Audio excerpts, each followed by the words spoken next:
Rolex sa laman. Oh my God! Louis Vuitton! Magagarang bag. Pangmalakasan ng mga kitchenware at iba pang mga gamit sa bahay. At makikinang na alahas at perlas. Sino mag-aakala na ang mga ito nanggaling sa basura?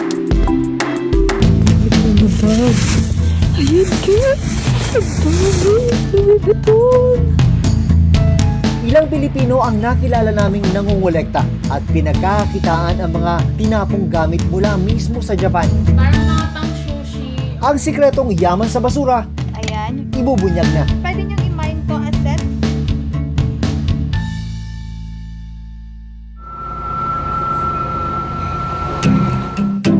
Sa Tokyo, Japan, isang Pilipinang 11 taon nang naninirahan dito ang may natuklasang kakaibang yaman. Lalagyan na ng basura. Tapos ito, ano to? What is this?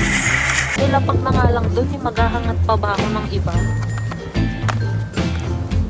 Hindi ba pwedeng magpasalamat kung ano yung nilapak? Bongay! Ang mga tinatapong basura ng mga Hapon, pinapakinabangan niya. At higit sa lahat, pinagkakakitaan pa. Siya si Jennifer Muramatsu, 31 years old. Yoroshiku ba? Kujiyo ni Dozo. Ayan o. Pwede niyo uwi, mga mata. Sa isang video ni Jennifer, Buddy. makikita ang nakatambak na mga gamit na dinispatcha ng ilang Japanese noong araw na yon. Nilalagay nila ito sa isang estante sa labas mismo ng bahay ni Jennifer. Mga bag.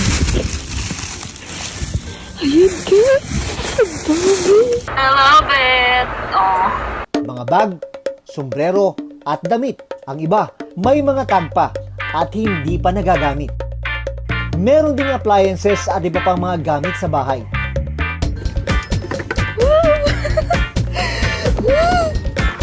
Pero ang pinaka nakabamangha, maging mga mamahaling relo at alahas nakukuha rin ni Jennifer sa basura. Una, mga natatagpuan namin dito, iskala ko, habi-habi lang na yung parang, uy, ang ganda ng wallet, kailangan ko to. Pero kasi po, yung sa tumatagal-tagal, dumadami po. So, nagkaroon po ako ng idea na ibenta siya. Dali, saan ba nila nilalagay yan? Yung nagsusulat po sila ng karatula na pwede nyo nang kunin, pwede mo nang iuwi. So, kami naman na itong mga namumulot, so, yun, why not kunin? Basta, lagi ko lang pong paalala sa mga nakatira sa Japan na hindi po pwede basta-basta mamumulot dito nang walang pahintulot. Grabe sila magtapon kamo. Kaya nga eh. Ang sosyal, sir, bibigyan ko kayong halimbawa. O sige. Pati alahas, tinatapon. Wow! Pati mga perlas, tinatapon. Wow! Talagang amazing. Maniwala kayo sa hindi, talagang panalo ang mga dito, sir. Gaano ka ba ka-frequent magpadala ng ng mga balikbayan ba? Every week. Every week po ako, sir, ngayon. Ang mga gamit na naiipon at nakukolekta na Jennifer sa Tokyo, Japan, pinapadala niya sa Pilipinas. At dito yun napupunta sa tindahan ng kanyang pamilya dito sa Caloocan. Ang namamahala sa pagbibenta ng mga gamit dito sa Maynila, ang kapatid ni Jennifer na si Natalia at ang asawa niyang si Arnold. Pakita namin sa inyo ngayon yung isa sa mga kahon na may lamang mga gamit mula Japan. Ito, mga 2 araw pa lang ito nakadisplay dito sa tindahan. Tingnan nyo naman. Yung lutuan, hindi daw nila nilinis yan, ha? Pero kita nyo, linis pa, pwede pa talagang mapakinabangan. Sa mga new miners dyan, ako po ay kapatid ni Jennifer Muramatsu. Nilalive ko rin po ang mga napupulot niyang items dun sa Japan. Ayan, parang panglagayan siya ng sushi or mga cupcake. Ayan, pamain po ako nito, color brown siya. Ayan, ayan. Ang mga pinupulot na basura ni Jennifer sa Japan at pinapadala dito sa Maynila, malaking tulong daw sa kanilang pamilya.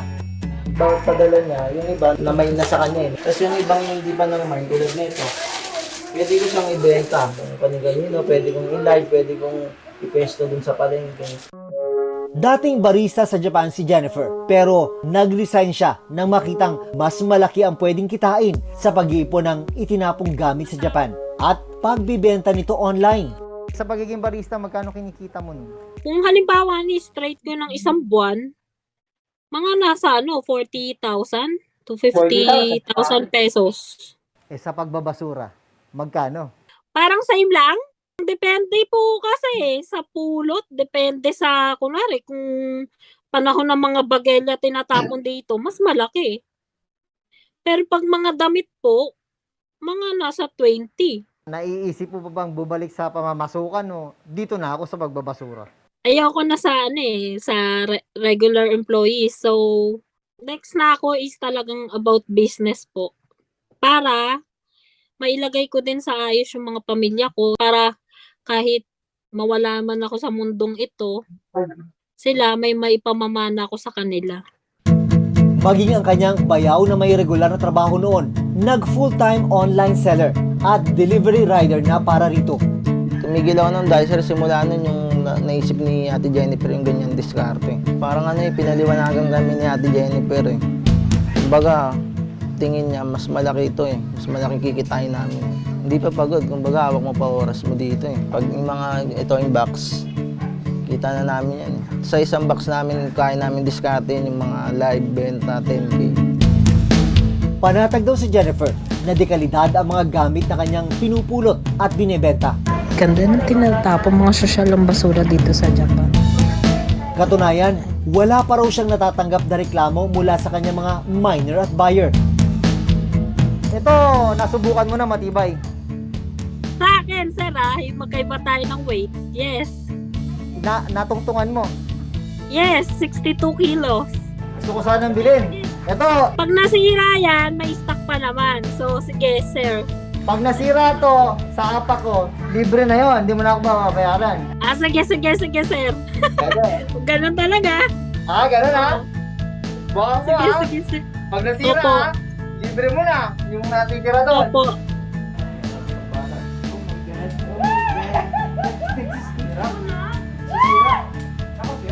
Galing ng gawang Japan. Ang galing ng gawang Japan mo ha. Kinakabahan ako ha. Pero pwede. OMG! Totoo to. Oh my God! Tingnan nyo! Ang ganitong negosyo, tila isang industriya na ngayon sa Pilipinas. Sa Quezon City, hitik sa mga segunda manong gamit mula Japan ang isang buong warehouse. Kadarating lang ng truck na ito at ang lahat ng laman sa loob direktang galing sa Japan. Kapag mabilis daw yung bintahan, mga every 3 months may mga dumarating na truck para magdiskarga ng gamit. Ang mga gamit, diretso naman sa loob ng bodega.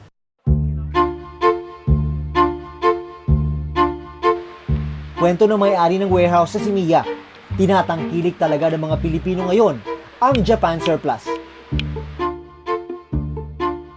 Anong meron sa mga produktong Japan? Bakit lakas ng hatak sa mga produktong? Pag sinabi po talagang imported, iba po ang dating. Tsaka subok din po na matibay talaga pag galing Japan. Kumusta ang negosyo? Sa ngayon po okay rin naman po. Lalo na po ngayon magde-December, medyo marami-rami po talaga ang bumibili po sa amin. Ang customers po namin hindi lang naman po yung mga end user. Meron din po kami mga reseller. Ang warehouse nila Mia, puno ng mga gamit para sa bahay. Mula sa mga lamesa, upuan, appliances, cabinet, at mga set ng plato at baso. Meron ding mga accessories at bag. Ito yung mga maleta na galing Japan na makikita mo kung gaano nakaluma ang mga ito. Yung iba nga, may mga etiketa pa. Sino ba mga contact mo dun sa Japan? Mga Filipino ano rin po. Opo. Yung meron pong, sila po yung nag-iipon mismo po ng mga gamit galing po doon. Tapos isang container na po, pinaparating po dito. Alam ba ng mga pinagbebentahan nyo na ito yung mga parang binabasura ng mga hapon natin Apo. Actually, iba po nagrereklamo. Minsan, pag mahal po yung benta namin, sasabihin nila, di ba, ano lang naman yan, basura lang naman yan doon. Pero syempre po, pagdating po kasi dito, may mga expenses din po siya. Naunawaan naman nila. Apo, naunawaan din naman po. Tsaka sulit din naman po sila sa mga items. Isang beses kada buwan kung dumating kay Mia ang isang container na naglalaman ng samut-saring second-hand na mga gamit mula Japan. Sa isang shipping container, mga magkano kinikita mo dyan? Siguro po yung net na po namin doon nasa 200,000 po. Oh, laki din pala. Apo. Kada buwan, ilang 40-footer ang pinapadating? Sa ngayon po, isang container po. Hopefully, magiging dalawa. Nababawi rin daw niya ang pinuhunan dito nang wala pang isang buwan. Pero hindi lang pala si Mia ang nakikinabang sa mga ini-import ng Japan surplus items dito sa bansa. Dahil umaabot na raw sa 50 ang resellers niya na nagbebenta online. Yung mga live seller din po, yun po yung usual po ng mga customer namin. Tsaka hindi po dito sa Metro Manila. Taga ibang gaya po ng Bicol. Isa na rito si Analu. Naabutan namin siyang namamakyaw ng mga plato at baso sa puhunan na 1,500 pesos. Siyempre, walang work. Sakto that time, kakapanganak ko lang din. So, tapos yung mister ko, no work, no pay kasi siya. So, kailangan ko talagang mag-sideline para magkaroon ng extra income. One time, mayroon akong nabili online. Tapos, medyo hindi ko siya kailangan. So, pinost ko siya. Tapos may bumili. Tapos start nun, naano akong bumili. Tapos, yun na lang ang ibenta ko. Sa katunayan, hindi raw bababa sa 1,000 piso ang kanyang kinikita rito kada linggo. At kahit may regular na trabaho bilang bidding coordinator sa isang construction company, hinahanapan daw ni Annalyn ng oras ang pagla-live selling para may dagdag kita para sa pamilya. Ang ilalive po natin ngayon ay mga Japan surplus. Pamain na lang ako dito ng cute. 1, 2, 3, 1, 2, 3, 1, 2, 3, 1, 2, 3. Okay. Thank you. Nag-effort kami maglaglaan ng oras sa pagbili ng items and then magpo-photoshoot kami, aayusin namin, linisin, maglalaba or magpa-plancha or kung ano-ano pa bago namin siya ibenta. After nun, pag mabenta na, magpa-packing, mag-shipping, yun, hindi po madali. Ako, hindi naman kasi ako maselan eh. Saka kasi sa hirap ng buhay ngayon, malaking tulong yung mga ganito. Kasi bukod sa matibay na, mura pa para sa mga bills, para sa future ng mga anak ko. Pwede niyong i-mine to as set, pwede din ng pieces. Ayan. Sa hirap nga ng buhay ngayon, kanya-kanyang diskarte ang marami para maitawid ang mga araw-araw na pangangailangan. Lalo na para sa mga gaya ni Arnold na minsang naging minimum wage earner.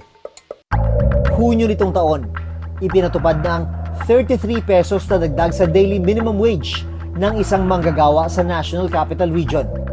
Pero ang bagong basic pay rate na 570 pesos, kulang na kulang pa rin daw para matugunan ang kanilang mga pangangailangan. At dahil sa patuloy na pagtaas ng mga bilihin at serbisyo, maging ang mga tulad ni Analu na above minimum wage earner, umaaray na rin. Kaya ang mga gamit na ibinabasura na sa ibang bansa, nagsisilbing karagdagang biyaya para sa kanila.